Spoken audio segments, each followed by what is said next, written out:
available professional business development and support services to SMEs in Nigeria. The center has grown into one of the top enterprise development centers in Africa. Mr. Peter Bamkole is a mechanical engineer by profession. He has over 37 years cognate experience in both private and public sectors.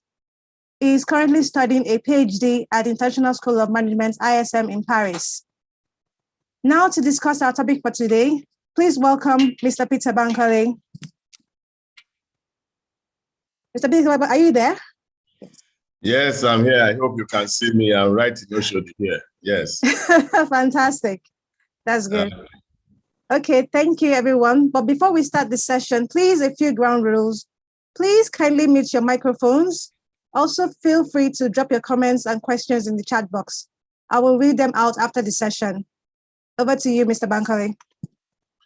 Okay, thank you so much, Abimbola. I'm going to try and share my screen if you give me the permission. Sure. Okay, fantastic. Okay, so today we're going to be talking about something slightly interesting, maybe even challenging to some of us. It's about challenges in our everyday lives and how can we turn those challenges into opportunities.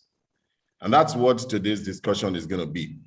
And I'm going to try my best to make it as interactive as possible. And so I'm not going to speak for 30 minutes or 45 minutes, hoping to have questions at the end of the day. I will ask a few questions as we go along. So bear with me and try to respond and make it as interactive as possible. So let me start by thanking PAU for giving me this opportunity to say a few words, reflections around something that means so much to me, because everybody talks about challenges. Yes, they may be, but I see them more as opportunities. And I want to be able to, in the next few minutes or so, help us to see how people have thought it through and changed their mindset to be able to turn those challenges into opportunities. And who knows, maybe in your own space, you will be able to do the same. So my name is Bamkole, like they said, and I pioneered the Enterprise Development Center at the Pan-Atlantic University about almost 19 years ago. So I'm going to start with the first question. It's an open discussion, so if you want to speak, you can raise up your hand electronically, and hopefully I'll be able to see it, and then I can ask you to speak. Alternatively, you can put it in the chat box, and then I will also be able to pick that up. So, what's the question? What kind of challenges do we experience daily that can be turned into business? What kind of challenges do we experience daily that can be turned into a business? So if you have an answer, please put it in the chat box. If you want to raise up your hand and ask questions and say something, please raise your electronic hand and I will be able to see you either way. And then I will ask you to speak. Now, this is very important for me so that I know you are with me in the room and I can gauge your traffic. A few people are saying traffic. Doris, Topper, traffic seems to be your everyday problem. Okay. All right. Muyiwa, traffic. All right. So beyond traffic, what else? What else do we see as a daily challenge? You know, electricity, lack of funds. Of course, we all need funds, don't we? Fresh food. Oh, bad roads. Hunger, that's food. We will be talking about food today somehow.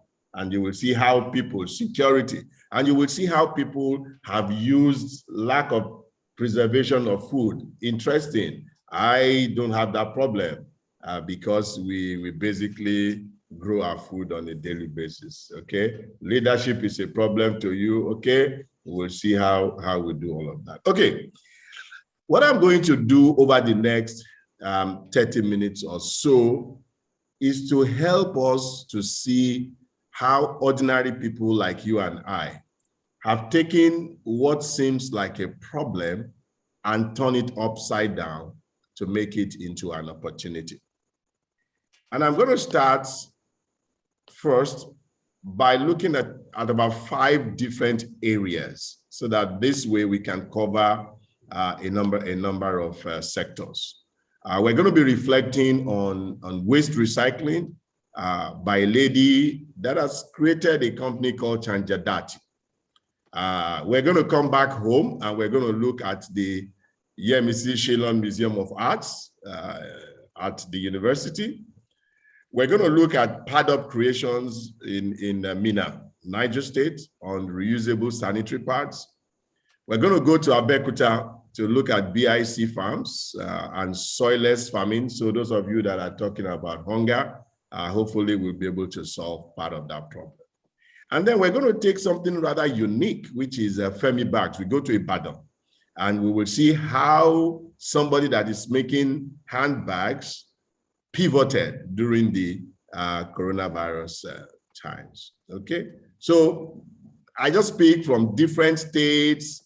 Changemakers in Abuja, YSMA is in Lagos, Pad-Up Creations is in Mina, BIC is in Ogun State, Femi Bags is in Ibadan. So different states, different colors, and different kinds of businesses. So, but you will see that the message is basically the same for all of them, okay? All right, let's start with waste. What is the problem with waste in Nigeria today? Let's say Lagos, what do we see around waste? Can you put in the chat? What's the problem that we see with waste today? And what does this lead?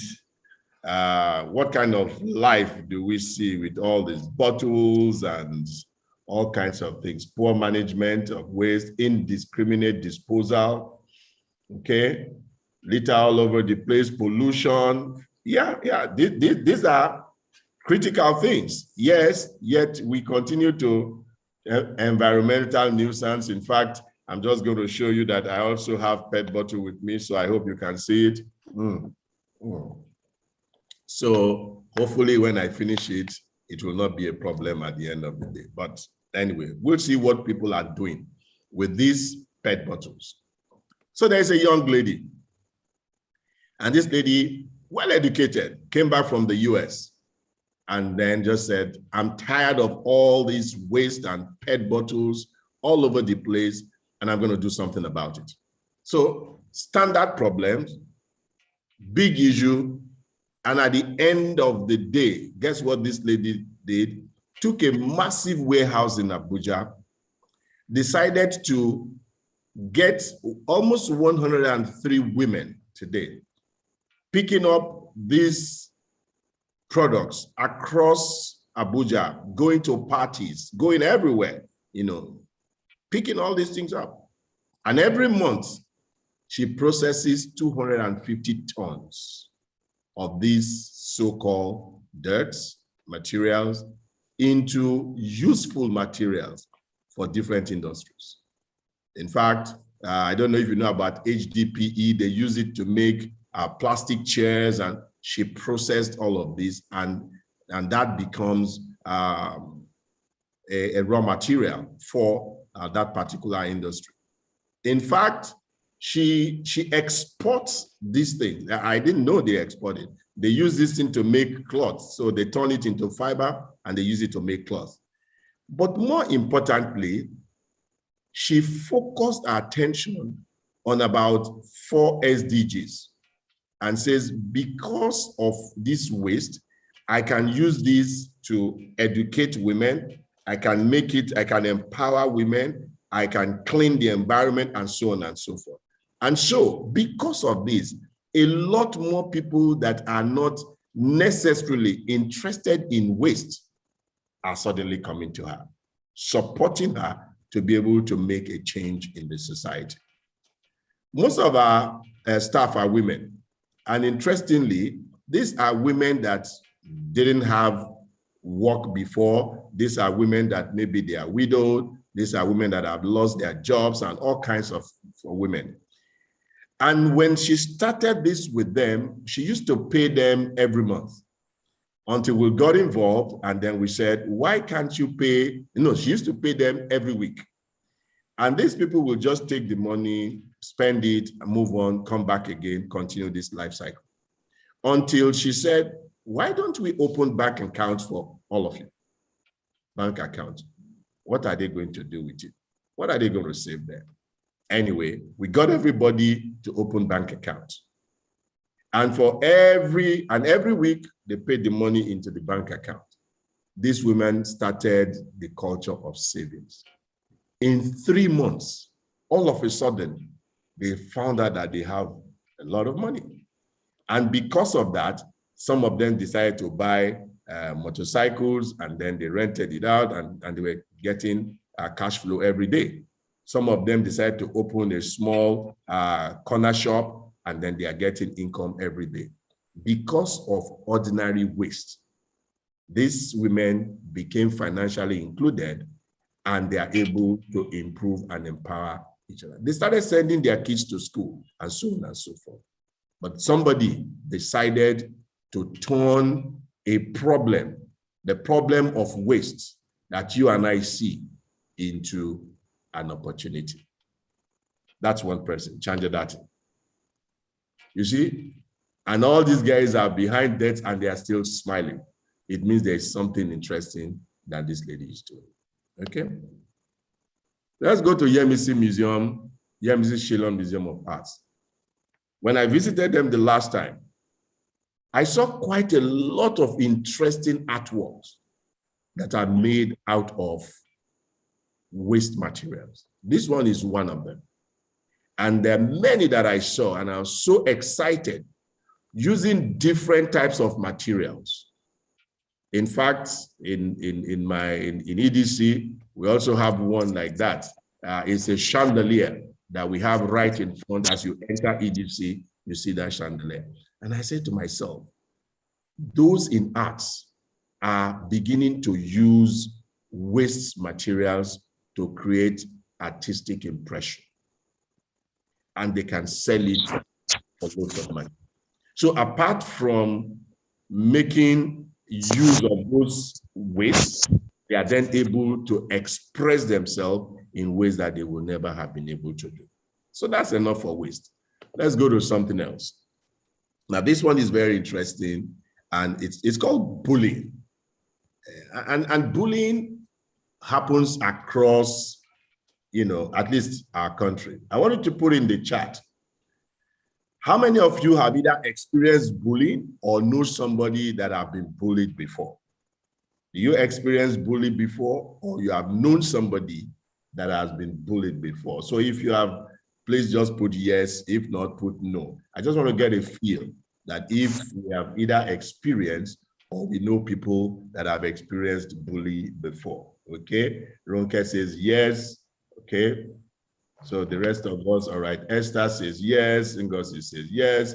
A few people, yes, I know, yes, I know. Okay, good. Which means it's a problem in our society. And if you go to the north, it's even more serious, especially for women. Not just women, young girls are being bullied on a daily basis. And somebody decided to take this up. Why are girls in the north being bullied? And what can she do about it?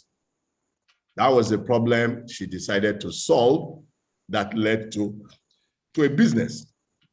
So her first priority was that if I can educate the girl child, they can be useful to themselves and to the society.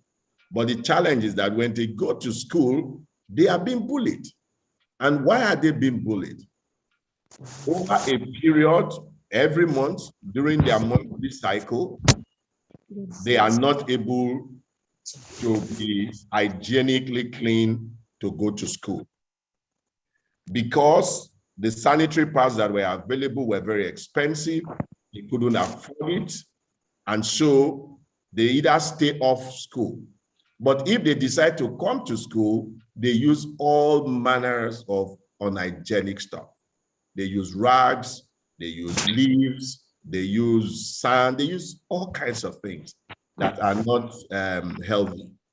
And so when this girl decided to check, that is, when she decided to check why are girls not going to school, they said it's because they are being bullied during their monthly cycles. What can she then do to reduce that bullying? That led her to doing research and then creating what she called pad-up creation. Pad-up creation, you probably, maybe those on this platform may not have heard of it, but this lady makes pad-up pads from Minna, Niger State. And she walks across Nigeria, almost across Nigeria, in Maiduguri, in Kano, Sokoto, everywhere. And guess how much it costs? 1,000 naira. I visited the factory, and it's unbelievable the markets for this type of reusable parts. And so when I was writing a case study on her, so I started wondering, why would anybody use reusable sanitary pads? And she said, look, when we were growing up, all the children, what kind of pads do they use for them? Is it not the one that they wash and everything? It was from that same sense that she developed the same type of pad, but this time she introduced UV, checked a lot of stuff, but made sure that it remained under 1,000 naira. And with one pack, you could use it for 3 years, even though I told her, please just stop at 1 year. So it's a lot easier. And today, she's exporting to 16 African countries. Not only that, 3 of those countries have asked her to come and establish in their countries, not just to send to them. In the midst of all of this that we are talking about, she decided to even empower some of those girls to be selling what she calls starter packs. More than 16,000 of them today are doing that. It's incredible. And almost all of them are women. The problem she saw, the challenge, was not even related to the business that she created. It was first about the girl child not going to school because of bullying, and she wanted to reduce that. And then the research led her to the fact that it was because of something as simple as sanitary pads. She went into it wholeheartedly, and what did we have? Immediately, she has a company that now is exporting to 16 African countries. In fact, just a couple of months ago, she got a grant from EU that's close to €500,000. This is somebody that is like you and I, that is seeing challenges and then turning that challenges on its head. This was when they celebrated they call it the 1 million kit party. They started selling 1 by 1, 3 by 3, 10 by 10. And once they hit 1 million kits, they had a party. Anyway, that's all these people you are seeing are her staff, and you will see that majority are young ladies. Let's go to food. So some of you talked about issue of food security, especially for those of us in the urban industry, area. It's difficult for us. There is no light to preserve, and so on and so forth. And so this young man in Abeokuta decided that there's a way he could solve the problem by growing fruits and vegetables and things that at least could be done when you don't even have the soil to do it. So he calls it the soilless farming. And even though we are practicing something in between, in EDC today, the ugu that we eat, we grow it ourselves. Sometimes we grow and eat our corn too, but please don't come when we are harvesting, all right? So this is soilless, and they grow all kinds of things in what looks like a greenhouse, all right? And everything is fairly controlled. And you can have peppers, you can have vegetables, you can have fruits, and this looks like sawdust apparently, but they grow it in all kinds of things without the regular soil, okay? But the one that I was so excited about when I was putting this together is what happened to many of us when COVID struck last year, big time. A lot of people just went blank. A lot of people were confused. Many did not even know what to do. But for those that are resilient or they have resilient mindset, they pivoted. At EDC, it was easier for us because we just went online on almost everything.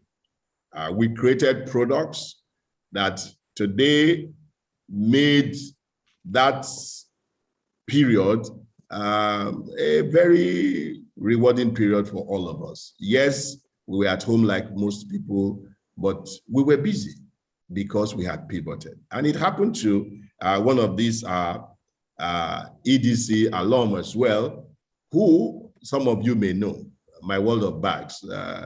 Her name is Femi Olayebi, and she produces, in my opinion, one of the best bags, handmade bags in Nigeria today, maybe even in Africa.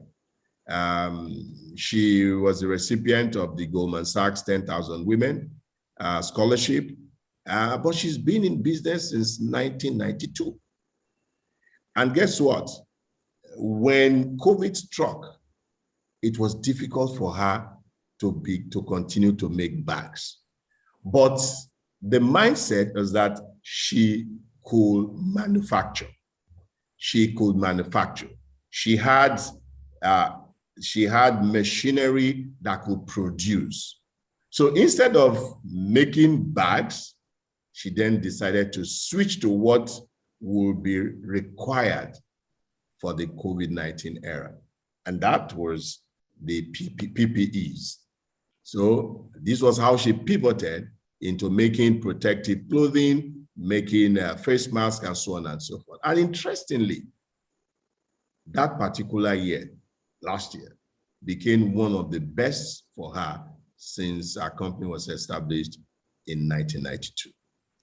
You can imagine how people's mind work when you see a problem and you turn it into an opportunity. All the time, almost all the time, you will be able to solve a societal problem, but in addition, you will come out stronger financially in that same process, okay? And so my question to you is, what challenges can you turn into opportunities? There are many examples I can continue to give you, but I wanted us to have a conversation today. And I just wanted to use this one to open the conversations and say, people are doing it already, so there is nothing new about it. Let's have your challenges. Let's discuss about it, and let's see how we can turn it into an opportunity, okay? So I'll take questions, comments, and answers. I believe we still have some time. I wanted to spend more time talking, so we have about 30 minutes to do all of this. So let's do it in a very simple way. You can either ask the question in the chat box, or you can raise your electronic hand, whichever way I will be willing to take you. So over to you, please. Are they able to open their mic? Yes, they are. Okay, fantastic. So, but if you want to open your mic, just raise up your hand so that you can do it in a very orderly manner. And then there are some of us, we need to rename our devices, like Infinite Smart 4.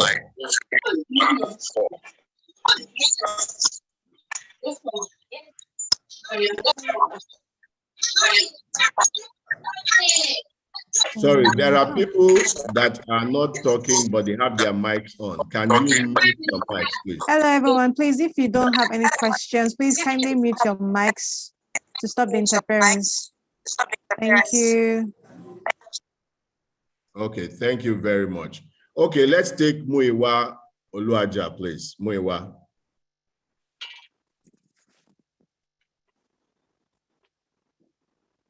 Go ahead, Muiwa.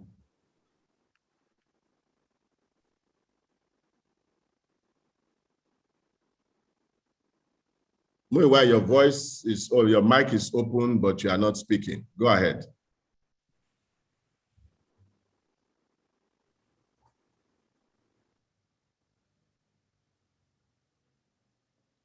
Okay, if Muiwa is not speaking, can we have, okay, there is nobody on the chat now.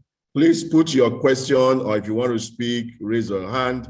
If you cannot raise it electronically, you can also put it. So I have Esther here. Okay. So Esther says, is this like a brainstorming session on how to solve infrastructural or medical issues? No, this is not a brainstorming session on how to solve infrastructural or medical issues. No. However, this is it's an open discussion or conversation on how we can turn challenges that we see in our everyday lives into an opportunity, and how people have used those things to create a business out of it so that it becomes sustainable. And what we're trying to do today is to open your eyes up and say, look around. And every time you look around, you will see challenges. And people will always complain. But you should take yourself out of that zone and don't be one of those people that will complain. Be one of those people that will turn those challenges upside down and make an opportunity out of them. Okay, we have another question from Ken. Ken came in late. May we have your slides later? Of course, you will have the slides. Okay, and then Aderunke, all of these challenges required funding. How easily did they achieve this? What are the guidelines? First of all, let me, it's something that is very difficult to explain, but I will try. Funding is important in most business ventures, if not all, but it is not the most important. And this is what I keep telling people all the time. If you have a very good idea, and if your idea is going to solve problems, the chances are you can start it without money. If you don't believe me, it's because we have done it before. EDC started without money. Today, EDC is strong, and EDC has been able to meet and solve a lot of problems for small and medium-scale businesses. But our idea was just very simple. We wanted to work with small businesses and make sure that they create value in whatever they do. That's all. And we stood by them and supported them. In that same process, in fact, all the examples that I have used, they are all EDC members, all of them. And so it is not that we are bringing somebody from somewhere in the moon or Mars, no. But the minute you think that everything starts and ends with funding, you block your mind and you are not going to be creative at all. So first step, what value am I creating? When you can demonstrate that value clearly, people will come and work with you and fund that idea. This is very classic for me. And every time I say to people, even some don't believe, but at the end of the day, they come back and say, wow, I never knew it works like this. Okay. The roadside mechanics are everywhere, and they have created lots of problems for people's vehicles. We have seen situations where, due to low technical know-how, they created more problems for car owners and even lead to road accidents. How do we turn them around? Hey, the first thing is that you have identified the problem, and this is great. Now, it is not how they can turn it around, it's you, because you are the one that sees the problem. Right now, a number of people are doing that same thing. If you go to Ibadan today, there's one of my alumni members that says, I'm going to service cars without a drop of oil on the floor. Is the neatest mechanic workshop that I have ever seen. This guy studied mechanical engineering. So it's not as if he didn't go to school. But today, he does not work for anybody. He works only for people that understand the kind of value that he's bringing. When you come with your vehicle, he doesn't start, test, listen to engines, not like that. He has a diagnostic equipment that when it attaches it to your engine, he sees all the parameters, he knows where it's like putting a machine on your heart, and then the machine will quickly tell when you go for your various tests, annual tests, medical tests, then the machine will tell you, you need to check this. Your cholesterol is high. This one is this. That is exactly what this equipment does. And he doesn't guess. He then does it very quickly. And so that is where we ought to be. And he is solving that problem. Again, there is a lady called Lady Mechanic, very detailed about what she does. She works only with women. And so we need to have more of those type of people. But yes, it's there. Once there is a problem, it means there is an opportunity to make wrong things to be right. And so it's not to think of government, it's to say, since I have seen it, what can I do myself? It could even mean, how can we train more mechanics? Today, we are having Lagos State set up comprehensive schools. They are going to start in January next year. And in these comprehensive schools, they know that a number of people may not even be able to go to finish their WAEC. Do you know that in Lagos State today, 7 out of every 10 that enters from GS1 don't finish and do WAEC? 7. Where do they go? They go into all those vocational stuff, and they are not well prepared. So one of the things that we're trying to do with those comprehensive schools is to take those people and create a different pathway for them. So if they choose to be mechanic, let them be a damn good one. That's what it's all about. So that's the one for mechanic. Now, Debbie, start with having a growth mindset. Then we acquire the lens to see problems as opportunities for growth and value creation. Correct, Debbie. Thank you very much. Roti, thanks so much for the session. Can we have a replay? Again, they are recording it. Maybe they will be able to share this with you. Waderunke, yeah, open up your mind to value creation, then funding will come. Absolutely correct. That's what I've said. If you see, there are some times people ask me and say, how are you able to attract funding to what you're doing? I said to them, I don't actively look for funding. I just do what I think is important, which is solving problems. Once I solve the problem, people want to associate themselves with those that solve problems. Let's think about when we had, when we didn't have e-commerce. People didn't miss it, but those that saw it as a problem to be solved it despite the fact that we have electricity challenges, despite the fact that people don't trust each other. So how can I pay with my card when I don't even know you are going to deliver it? What did they do? They said, okay, pay when you get there. So they call it cash on delivery. When they started doing cash on delivery, people were stealing cash. So they said, pay using card, all kinds of things. At the end of the day today, I have small businesses because they have weathered and they knew this value they are creating. These guys, small businesses can set up today in less than 24 hours, they can have their business online because of those people that have said to themselves, we're going to weather the storm. It's not about money. But they are making their money now. In fact, as at last week, there are about 5 unicorns we have in Africa that grew out of Africa. 4 of them are from Lagos. 4 of them. And what is the big deal is because they are creating value. And they started to attract foreign direct investment.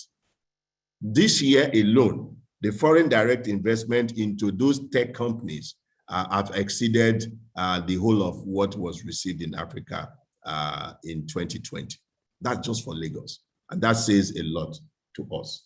Okay, so create value and ultimately the money shall follow you. Okay, from Bukola, how do we get youth, Gen Z, gainfully engaged, tapping into their creativity and energy, and particularly about the creative industry, food, music, arts. Presently, I feel our greatest export now is music, Afrobeat, international community is looking for blah, blah, blah. Okay, let me tell you, last year, we started, in fact, what you have said is absolutely correct. We did a mapping of Nigeria for MasterCard Foundation. And there were 2 sectors that we zeroed in at the end of the day. One is agric, the second one is creative industry. And last year, we started to train young people under the age of 35 in these 2 fields, both technical and managerial. And then we even did competition. And last year, we had a competition for the creative sector. And the guy that won the contest in Nigeria represented Nigeria in Denmark. And globally, this guy came second. Now, for me, it's a proof of concept that we are extremely talented and creative in Nigeria. This year, we just set up the same thing. We're starting the same process. I think it's going to end in the next 1 or 2 weeks. And of course, the winner will again go to Denmark for the global challenge. It's available there. We can post it to everybody. Please be part of it. Let us expose our creativity. This is how we get the young people engaged. And let them not just be doing Facebook. Let us get them engaged properly. And they will create businesses out of it, and they will make money as well. Okay? There's a challenge of food security, and this, of course, is an opportunity, but for job creation and business growth, how do one reach out to form needed partnership amidst a society where everyone is impatient and want a quick return? Abim, this is serious, though.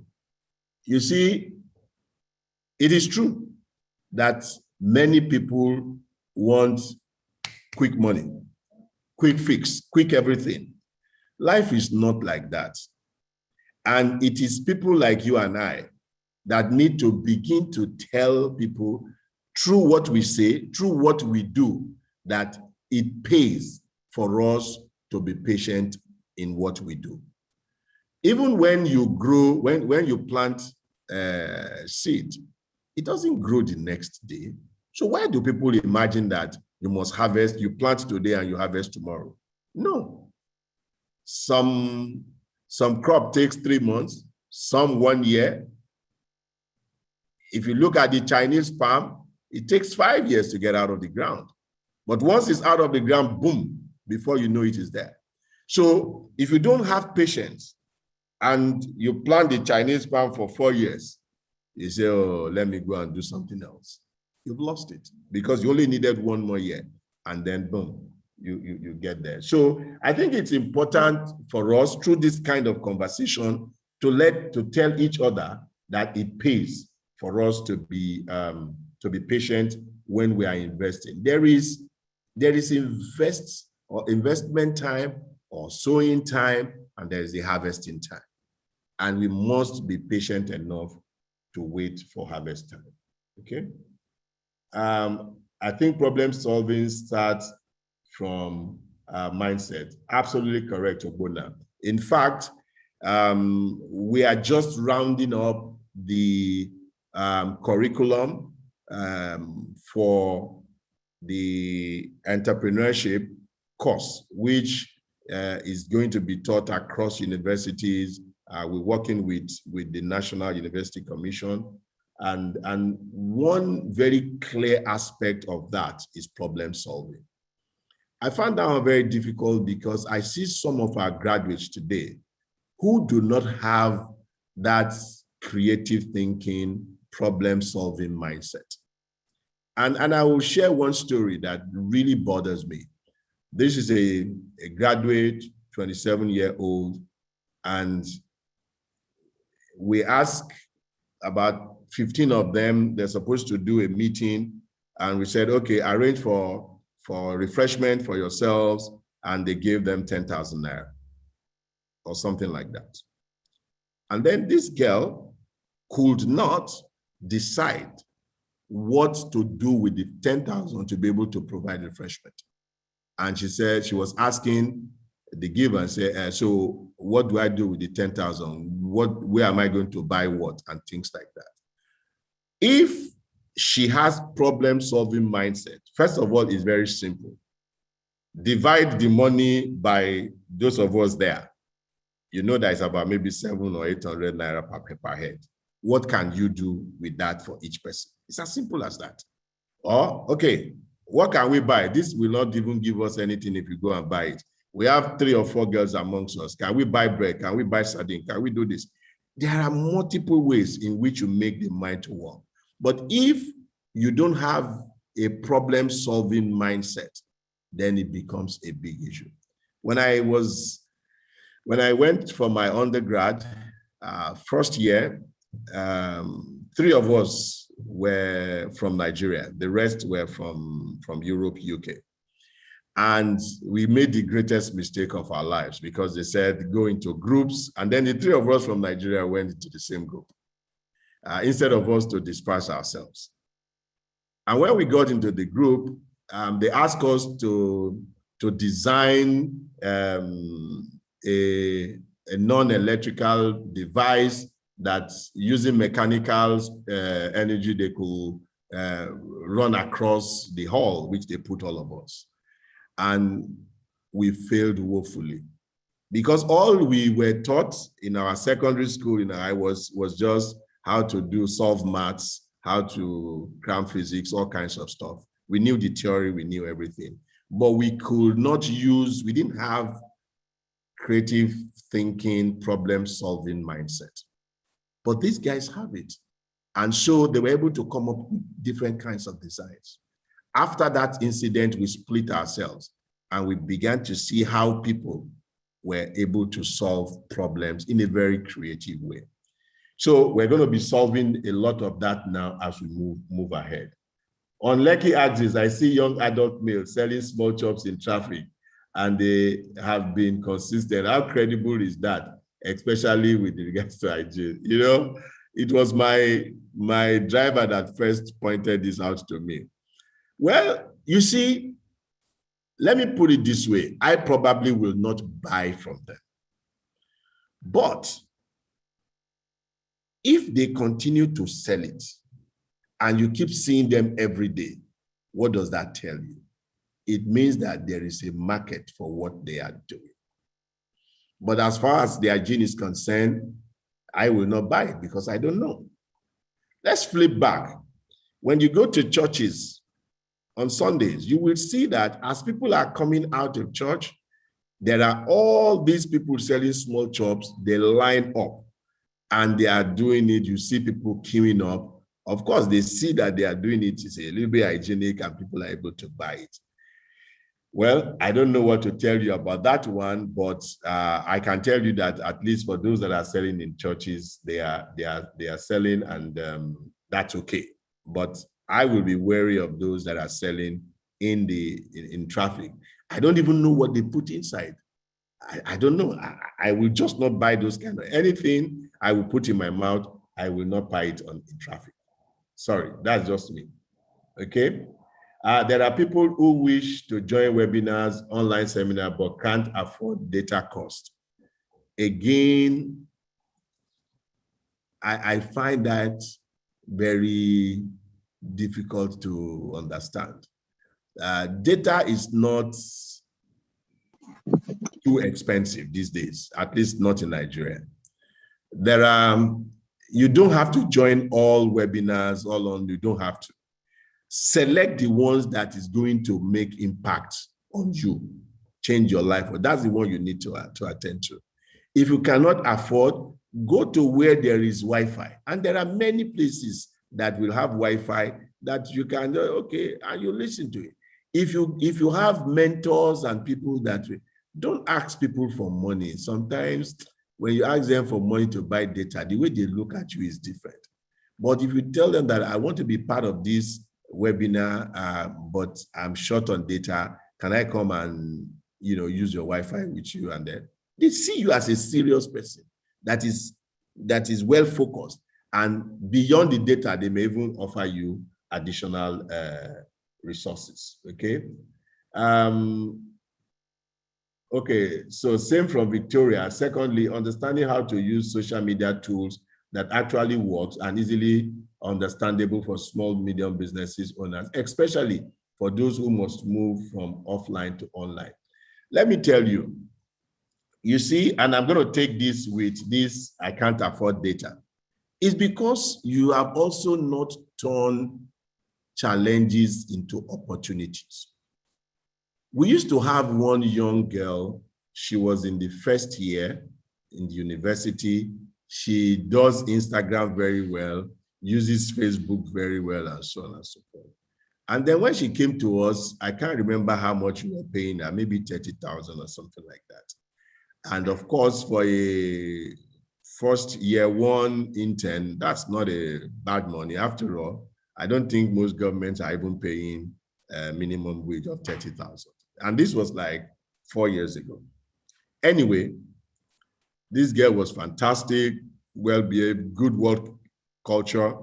And then, so when she was leaving, we told her, we said, look, anytime you are on holiday, please come, we will give you automatic seats, no problem. She was very happy, she left, and she kept in touch. By the time she came back for year two, after year two for holidays, we didn't hear from her. Then the week after she came, and when she came, we said, have you come to resume? She just smiled. She said she came to greet us. What is happening? He said, no, that she's working for herself. What do you mean? She said she has that for every SME that she's helping them to manage their social media handle, she was collecting the 30,000 that we're paying her. So I said, how many of them are you managing? She said she's managing 10. So you see, we were paying 30. This young lady was earning 300,000 just by playing with Instagram, Facebook, and this. Is she going to be complaining about data? Please, let us learn small skill that can help us to change our position, our lives, everything. And then you can turn things around. So let's not always look at, I don't have, I can't afford. What can you do for people? And people will pay you. If you can manage somebody's social media handle, they will pay you. This girl was earning 10 times what we were paying her just because she was able to turn challenges into opportunities. Let me go to additional. I started a poultry business before my retirement in 2019, and I faced the challenge of raw materials to compose the feed. I had result of paying already made feed. However, the price of feed generally keeps increasing, of course, on a weekly basis, and the eggs produced can't be sold at corresponding rates to make the business sustainable because of the middlemen are resisting any price increase to the detriment of farmers. You see, again, let us not always think there is one way of doing anything. There is always a traditional way. But when that traditional way doesn't work, disrupt it. If it doesn't work, disrupt it. There's a path we take when we're going to join the express. I just saw one guy, came with a van, opened the boot, and he was selling the eggs there. simply because of this same problem you are talking about. He sells it cheaper than we buy it at Ebano, but not as expensive as those what the middlemen put. So grabs the whole value of selling that. That's number one. Number two is that they started to make their own feeds by themselves. So you need to find out, how are people making feeds? What are the kinds of feeds you need to make? You need to just disrupt things.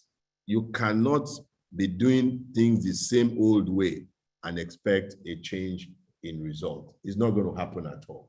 Okay? So Muyiwa, many thanks for sharing part of your knowledge with us. My question is around waste management and opportunities therein, particularly in the metropolitan cities like Lagos, in spite of increasing private sector participation. Can we dimension other opportunity areas along the value chain, particularly for those who cannot afford the initial capital outlay of buying trucks for moving waste to dump sites? Again, let us not think the normal way. The minute you start to think like everybody, you have lost the battle. Do you need to have trucks? No, you don't have to. You don't have to. You don't have to. What you want to do is to process the thing. And so what your main or your core interest is, how do you get the waste to your site? That's all that matters. Let me see if I can share something with you. So let me pull down this one. Because if we don't think outside the box, we are not likely to make a lot of difference. Oh, okay, it's not actually on this one. It's innovation. Okay, I'm going to find it out later on. Innovation. I will get to that. But there was this guy, and this class, I took the class during, I took the class at LBS. And these are people in the waste management business. And one thing that I found out is that there was a young guy who was able to design an app. And the app was all he had to make the connection. He didn't have truck. He did not have the money to buy truck, and so on and so forth.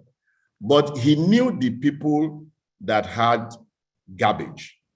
And he says to them, you can deliver your garbage to my place. I will pay you for doing that. And with the app on your phone, he will be able to, and then he just have a weighing machine. And with the weighing machine, he weighs it in. If he picks it up or asks somebody to pick it up, he pays the person, and then he pays you for your garbage. So there are two things. The person that moves the waste to the site is paid, and the owner of the garbage is also paid. So that's it. People try to make more money by saying, let me be the one collecting it. But you don't have to be. It's a mindset that we always have. When somebody wants to set up a factory, the person says, I need to build this factory, own this factory. The factory is costing 100 million. Meanwhile, the equipment and everything we use is 20 million. Why do you want to waste 100 million? Start with just rent the place for 5 million, right? For 5 years, you have 20 million. You will save money. You will start first. When you start making money, you can then decide to build your own. EDC started and we were there for 10 years. 10 years. We didn't, in fact, 12 years. We did not have a building of our own, and it did not matter. Because we, in fact, when we started and we were in the premises in VI, when LBS wants to use the lecture theater, we don't use it. So we just say, let's go to restaurants. We took our people to restaurant. We teach them there and give them food, and that's it. So because what we wanted today was the content, not just the classroom. So it wasn't until after 12 years that we're able to have that one when we had money to build it. So let us not always focus on what people or how people have been doing it. Set something else. So we created the movement first before creating the infrastructure. Always think like this, okay? Sorry, I'm trying to go back into the, okay. So let me go to Esther. I'm currently setting up an online health coaching practice. I have been doing a lot of research on how to make it affordable and accessible laboratory tests. This had led to collaboration with labs overseas to ensure accurate results are given to help in holistic healing. My goal is to have a resort here in Nigeria with innovative technique to help holistic healing. I will be one of your first customers, let me tell you, because this thing that you are doing makes a lot of sense. Not only that, it creates value. And so what I will advise you is that in this kind of resort, make sure you have, let it be a place of retreat where companies can come, they can do retreat, they can relax, families can come, they can do. I went to IITA. To be quite honest with you, I was not very impressed, at least with the accommodation side. But outside the accommodation, the place is green. In fact, but it is like LBS. When you go there, your head is calm. You just see everywhere nice. So you can imagine, in fact, this thing that I wanted to use, my virtual background that I wanted to use before was one place that I went to for, it wasn't a retreat, but this is like a golf course. Can you see? You wake up in the morning and this is what you see. The mountain is on the other side. You see the lake, everywhere big green. In fact, for 2 days staying in this place, I forgot I was in this world. My head was cleared. I didn't remember that there was problem in the world. I was just enjoying this. Can you imagine you creating something like this? Honestly speaking, people will pay for it because it adds real value to their life. And then you can then put all your health and wellness things, you know, that's it. It's not that, in fact, I will invest in it just like many other people will do, okay? So yes, and that's what I was saying, that it's more around value creation, much more than, and I think we're already running time, right? I see Abimbola smiling at me. So I'm going to take maybe just one question or so, and then we will run. Okay, quite a number of graduates, some of with top grades can only regurgitate what was crammed. Absolutely. We need to change that. It's a big problem. And then the final one that I will take is from Otto. I have a great idea when all in any state today can be energy sustained. You know, in most African countries, government is the biggest business and officials are feasting in corruption. Please, I can won't navigate if you have a purpose-driven target, but not ready to buy into corruption. I don't quite understand it, but I can say my little bit of interpretation of this. If you offer value and you say, I am not going to be corrupt, let me not deceive you. It's just a little delay. They will still come to you. There was a project we did with federal government, and our invoice missed 6 times. Eventually, we got paid the 7th time. It's not a problem. When they were going to do the program again, they still came back to look for us because we're able to deliver.